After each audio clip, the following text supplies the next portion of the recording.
am Dani Menkin, and I'm here with the creator of Wisdom of the Pretzel, which I had the pleasure to be a partner of. And it was probably, I was like an executive producer before executive producer was even known what it is. It was like a creator friend. And actually, it's really how I got to meet Ilan, because I read the book that was a mega bestseller in Israel. And a mutual friend of ours, David Git, said, oh, you know, he's looking for somebody that knows a little bit about films. And I was doing TV because he wants to turn his book into a movie. And you were studying at NYU, and we were talking on the phone, and you were in NYU. And I think it was when you landed in Israel that I need to explain to you now what I'm about to say. It was really love at first sight. And from me falling in love with your writing of Chokhmat HaBegele, it was really, and I'm allowed to say that because our wives know that, we fell in love. And we became partners for all of my films. So when it started to be a collection of my films in Easy, it was pretty natural to have also Chokhmat HaBegele, Wisdom of the Pretzel, because we have done Wisdom of the Pretzel, and parallel to that, we've done another film of mine, 39 Pounds of Love. But I think in many, many ways, what I would say inspired me, Ilan, is that you said, I don't care, I'm buying, you said, PD-150, which is a movie, which is a camera that we're not going to shoot any movie, not even a bar mitzvah movie today. And you started to do that. You started to do this film, and we went on that journey that honestly inspired me to do a lot of other films, because that's what happened to you with the book, right? Nobody wanted your book. Nobody wanted to finance the movie that you just saw now. So it was a very, very, very long statement of mine to really give it to you, Ilan. Where did it all come from? How did you start with Chokhmat HaBegele, Wisdom of the Pretzel, that if you guys, you're not from Israel, it's a cult. Wisdom of the Pretzel is a cult. I wish today I had the courage to do the same thing now, you know? I think from time to time about it, like, where did I get the inspiration from or the courage? Because it really was out of nowhere, you know, to decide that I'm going to do it by myself with my money, with no one did that time films like that, digital, and then we just blew it up to film. You remember? It was like it was the first project that was blew to film, and I remember Mark Rosenbaum watching the test. We were in the test screening in the Tel Aviv Cinematheque. You shoot it on PD-150. He's a criminal. He's a criminal. You're a criminal. Because it's a crime to shoot a movie with this camera. That's what most of the professional people It's said. a criminal. And we're sitting in the Israeli Cinematheque, and Marek Rosenbaum is saying, we have found the solution to the Israeli cinema. Ah, really? I don't remember that he said it. Okay. He's saying it with a cigarette, because he's always with a cigarette. Yeah. We find a solution to Israeli cinema. Yes, that time it was only with film. We have to say it because people now don't know that. More than 20 years ago. Yeah. So it was the first one to be that way. I don't know how. I don't know. You know, it's a question that I think about it, and people always ask me about it. You know, how did you do it against all odds? How did you do it? And I always ask myself today, like, how? Really, how? And but it starts with the book. It's not. The movie is the second time you're doing it. Yeah, it starts with the book. But it starts with the book. Yes.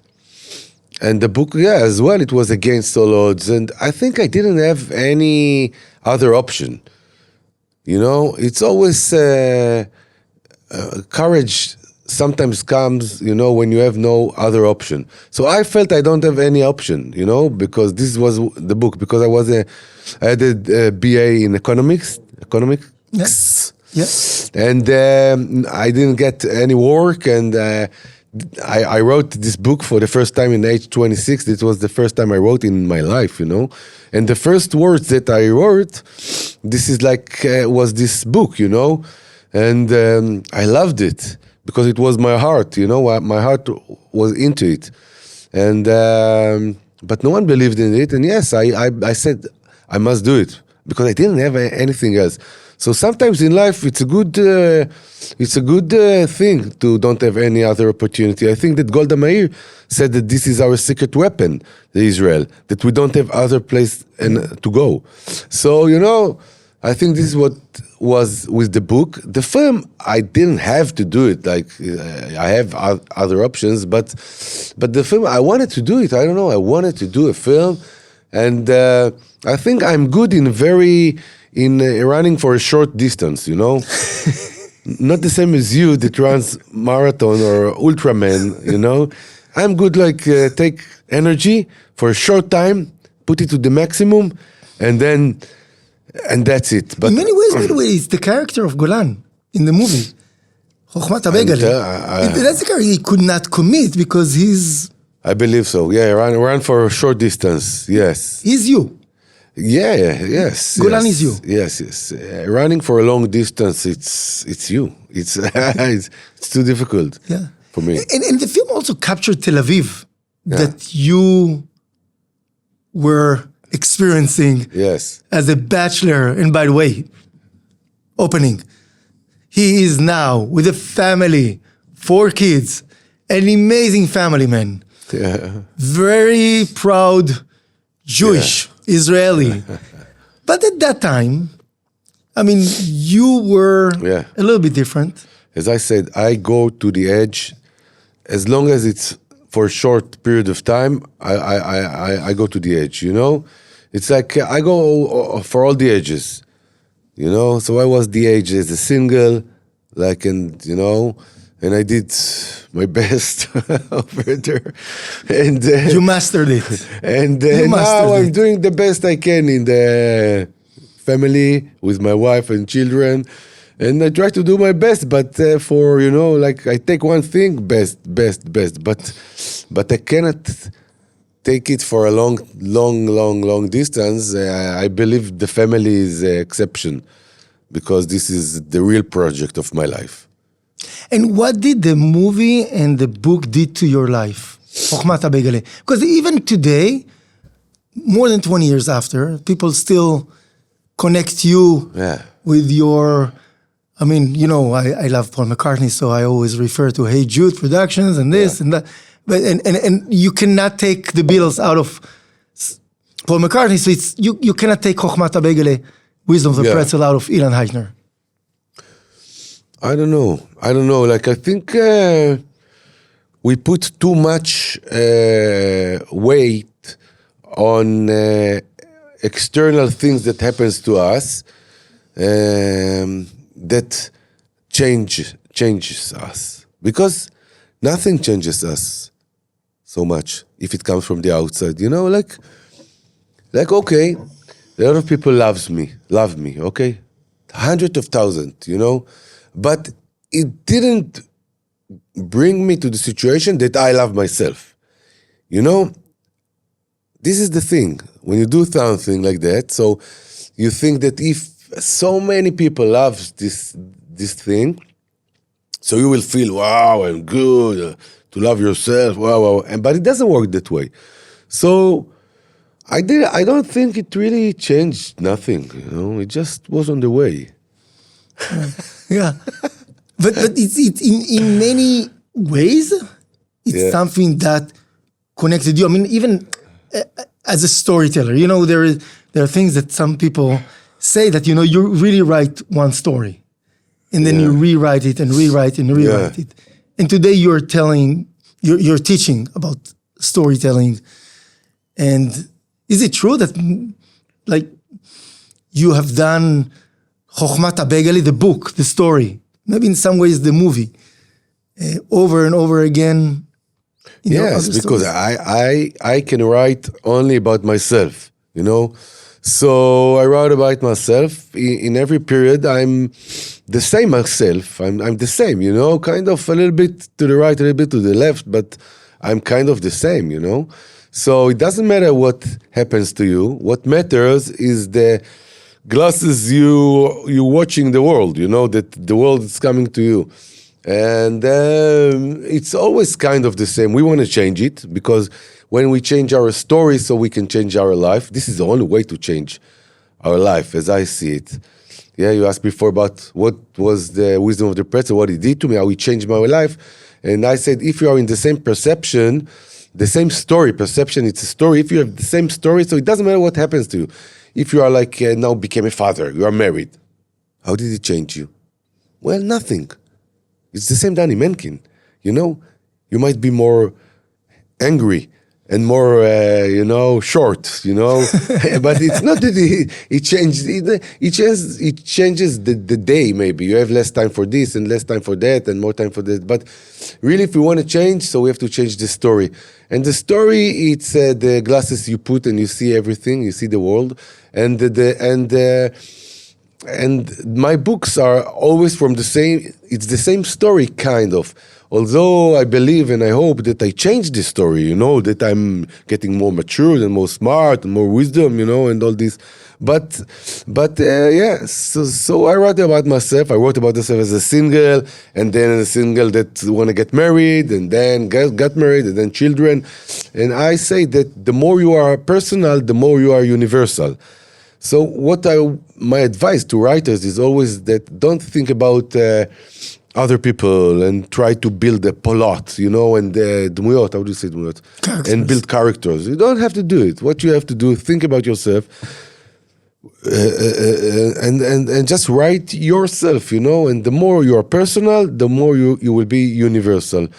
Because, but you need courage to do it because, there's a lot of things that you don't want the world to share it to the world. You want to share the world just the things that you are good at and not the things that you are not good at. But the thing that people loves to read the most or to see in the cinema the most is where you are weak. When you say when they see themselves not in their great times, but in in these small thoughts and small things that happens to them that they behave very like small people. How do you say small people? Very... Yeah.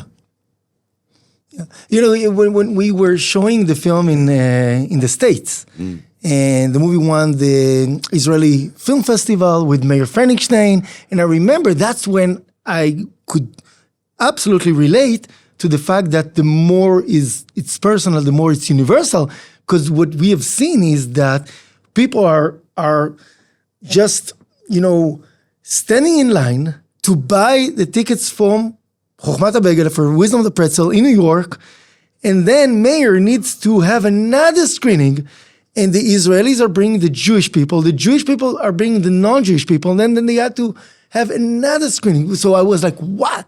This film is absolutely universal, which brought me to really push you, as you know, to, hey, let's make an adaptation to the United States. Let's make a Wisdom of the Pretzel as an American movie, which is still in the work, because to make a feature film is crazy. But this is something that you could understand that it's not just an Israeli story, because it was very successful in Israel. But you saw that when we went to screenings, people could relate to it all over the world. Yes, because as you said, it talks about the me, me inside, and we're all the same. We're all the same. And I was actually a few days ago, I had a book that called The King of the Hummus and Queen of the Bathtub, Melech HaHummus Malkat HaAmbatya, which is a very, very, very rude and very R-rated. Yeah, very, very much. And I met some guy and he said, hey, you are Ilan Heitner in the street. I said, yeah. And he was like DOS, very religion people, religious. With this, like Breslev and... Theos. Or I don't know. He said, yeah. I said, yes. He said, I must tell you something. I read Melech Hummus Makat Habayta, Queen of the Hummus, and it's in Amazon. They have it in English, translated to English now. In Amazon. And he said, because I read this, חזרתי בתשובה. How do you say? Became religious. I became religious. No. Yeah. So I asked him, how, man? This made you religious. Come on. I thought it does the opposite. So he said, no. I saw and I felt the true. It's so honest and authentic. Honest and authentic. The search of this guy. This guy suffers. He said the main guy, he suffers all the time and he searches for the truth. He searches for this truth. And it makes me, I have this, it's Mamoret. And he said, I felt when I read it that I want to search the truth as well. I want to search. And I own you all the way because of this. And then I remember that a lot of people, that read my books, when, let's say, I have another book that is 7,250, this number, which talks about traveling the Far East with my family, 4 children and my wife. And all the book is about quarrels between my wife and I. We quarrel all the book. And people, they read it, they said, I was almost divorced. We were like, separate and almost divorced. And I read the book and I said, wow. And I give it to my husband. And we said, okay, we will hold the divorce. Well, now we'll not go. Let's delay it, So you say, but how come all the book is about quarrels, that I hate my wife, she hates me, ta. And then I realized even more that the thing is that if you want, or my way to influence the people is to bring myself, as I am, like naked, to bring myself, with the pure truth. And then the reader or the audience that see, it feels like, hey, I'm not the only one that think about my wife like this. I'm not the only one that think about my husband. I'm not the only one that our relationship are like this. So it feels that, wow, I'm not alone. This guy is the same. So if I'm not alone, so maybe I don't have to divorce. Maybe my wife is the same, and all this. And people get very, very, they are encouraged. How do you say encouraged? Yeah. They feel so good about themselves when they read these books because I'm not alone. I'm not alone. It's me over there. Wow. So maybe I have a good life. Maybe my wife is good. Maybe my child is good. Maybe I am good. So this is, I believe, the more personal you are, the more universal. And that's why it works not only for Israelis or for Jews, but for all over. I remember a moment, there are many moments that happen in Begele that we can talk about forever. And the adventure of making this film. There was a day that in the morning we shot for 39 Pounds of Love, that the scene that Christina lived in Ami, and then we were going to the beach. 3 angles, we are filming it of them running to the ocean. It was a cold day. Yeah. And I also remember from the movie, and I feel so much relevant to today, that a guy that was praying by Yoram Zaks, saying that he doesn't want people to be sad at his funeral. And then he died. And I see today, after October 7th, so many people, after they died, there are so many celebrations of life. And in many ways, I felt Pretzel is a celebration of life. When we've done Chokhmat HaBegel and parallel to that 39 Pounds of Love, I was thinking sometimes, what is the common narrative of those 2 films that are so different? And you were a wonderful partner of mine for 39 Pounds of Love. And I thought it was the story, the line of life and death, and celebration of life. Yes, you're very right, because when people ask me, what is your best source of inspiration? Yeah. So they think that I will say, maybe endless, I go to the beach and I write because the sea is endless, or maybe music, or maybe a path, or maybe sadness, or maybe meeting people, traveling the world. So I said, maybe this all these are good, but this is not the best source of inspiration. The best source of inspiration is deadline. And deadline, it's deadline. It's line of dead, when, Kav Mavet. So, as I see it, death is the inspiration of life. And we live in Israel, and in Israel, you should come to Israel. I now want to invite all the people that live in America and all over the world. You should come to Israel to see how people live life, but the very good life we live here. Because we live here, because we live next to death, and you don't know every day if you're going to live or not live, and it's like, because of this is why we are so warm people and loving people and rude people as well. Doesn't matter, but we are to the age. We live to the age, and you can go to Tel Aviv and you go all over and you see like people party, like all night long, Wherever I go in the world, I'm hungry at 3 o'clock in the morning, everything is closed, you cannot eat. Tel Aviv is open like 3 o'clock in the afternoon, everything, you want to eat, you want to dance, you want to meet, you want to see people. It's like 24/7, a festival of life, festival of living. This is this country. And why? Because we live next to death. And when you live next to death, we want to live.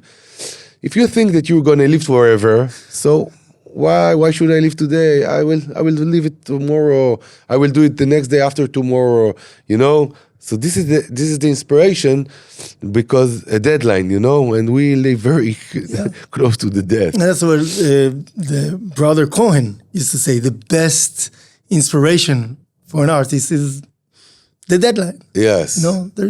Yes. And for life as well. It's not only for living life. I remember that you saved my life, in the Beigale. You remember this walking? We walked at the street at Ben Yehuda Ben Gurion. Yes. And we were stuck in the rough cut. With the rough cut. We didn't know what to do. We didn't know what to do. And you were so with me. Even, I have this note you wrote to me. I think it was after the 3rd day of the filming, that I said, I'm going to quit. I'm done. I'm going to quit. I'm done. And then you said to me, you left me a message, not a message, a paper. I'm a panther. I'm a panther, and every day I go, and I went to the beach, and I was like, because doing a film, it's terrible, For me, it was disaster. And you so encouraged me, said, go to the beach, breathe, say thank you for what you have, you're a panther, say I'm a panther. Yeah. And this was why I kept on the shooting, and then we were stuck after, as we said, at Ben Gurion Street. We were stuck with the rough cut. We didn't know what to do. And then we went to Marek, and he said, "That's the solution." By the way, it's funny. I spoke to Marek like 2 days ago, and he still said, "I remember the rough cut of Beigale." He comes back from Greece. He gives me a movie 3 hours, and I knew exactly like what we need to do with it. And I feel like he taught us, because we did not know then that the first cut is always terrible. It's always terrible. It's always terrible. Yeah. It was, yes. And we were like, oh, no, it's like almost like you're falling in love with the idea that there will be an amazing movie, and then reality. No, that sucks. That's not. Maybe the first rough cut, it's like falling in love with a girl, Exactly. Yes. Like she seems to you, as long as you are just in this period, so it seems she's like perfect. But after a few months, like that you get to meet more, and so you say, I need to change this. So this is the first rough cut, And if you want to make it like forever, you should work every day for it. It's a lot of work to get to the fine cut. Yes. A lot of work to get to the fine cut, and then you create, and then the movie is like a baby, and it walks by itself. What I always say, that's the great thing about any creation. You don't know what that book would have done to that person that decided that, because of your book, he's going to find God. I mean, bemet. You couldn't. Adkan. That's like, seriously. and you'd never know, and that's why you want to tell stories, because they are there after we will not be here, and they have life of their own, just like our kids. Yeah. They at some point are walking by themselves. Yes. And yeah, Ilan, I want to say that thank you so much for having me part of the journey of Chokhmat HaBegele, Wisdom of the Pretzel. I learned a lot, that inspiration.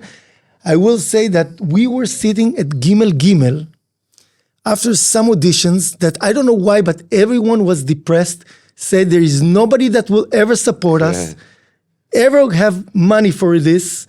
You knew because you say, okay, everything that I made from the book, I'm putting in the movie.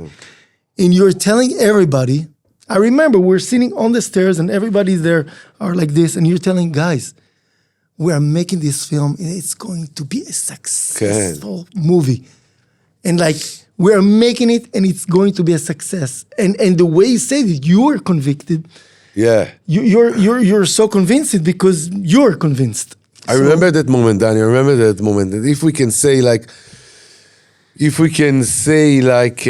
some message, it's this message that everything only depends on you, on us, on me. One person can change a big change. I remember that moment that we were like everyone, and said everyone, we cannot make this. We cannot make this because.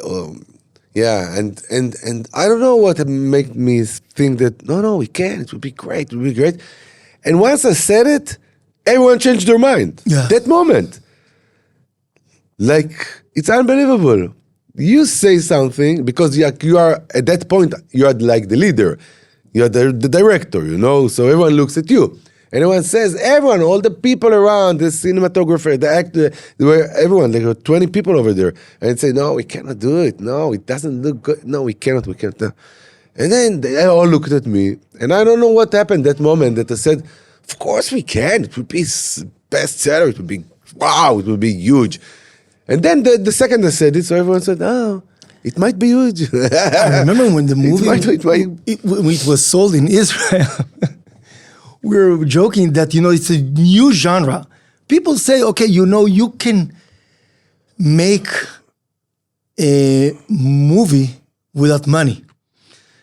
But this was a situation that after we sold it, you made money without a movie. Because that's how we felt. Like there was no movie. But the reaction of people was that it was just, something that came true, and I will say that for many of the film that I'm showing here in the platform, the inspiration came from you. Yeah, so I wanted to say, the opposite, and that you are really, truly a great inspiration for doing and running for a long distance. And I want you to share again this great sentence of yours about what is the way to win the Oscar? Oh, the theory. It was a big research that was done. Yeah.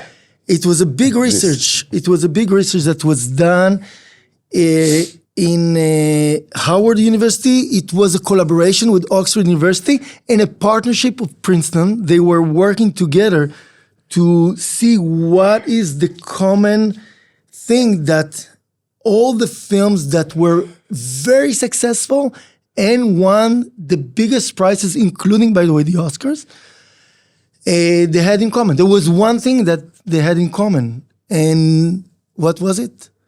They found one thing. One thing. One thing. One thing that they had in common. Please, tell us. They were made. They were made, huh? They were made. Yeah. First, they were married. After, they took the Oscar. Made. Yeah. So first, they were made. If the only thing, it's like, there was another research that was done in the sport meet department that they said all those who scored the last shot.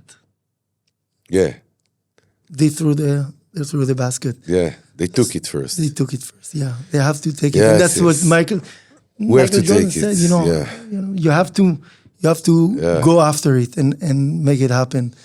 So at the end of the day, Yes. Thank God. And you live this way. This is what's beautiful. Some people say, but you live this way. And it's great to be near people that live this way, Yeah. And so, Ilan, thank you for being part, not letting me be part of Chokhmat HaBegale, but very much for being part of everything that I'm doing. And the most important story that I'm telling beside the film is that you are a huge, huge, huge part of my life, which is the most important story that we're telling. Yes, yes.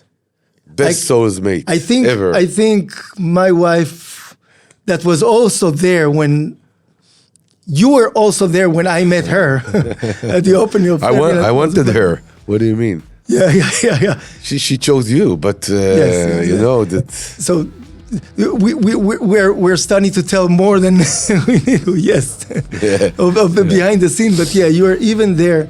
But my wife is allowing me to say that she knew that Ilan is a big love of my life. So thanks God, Dani. מת עליך. יאללה. love you. ענק אחי. תודה רבה. תודה, thank you.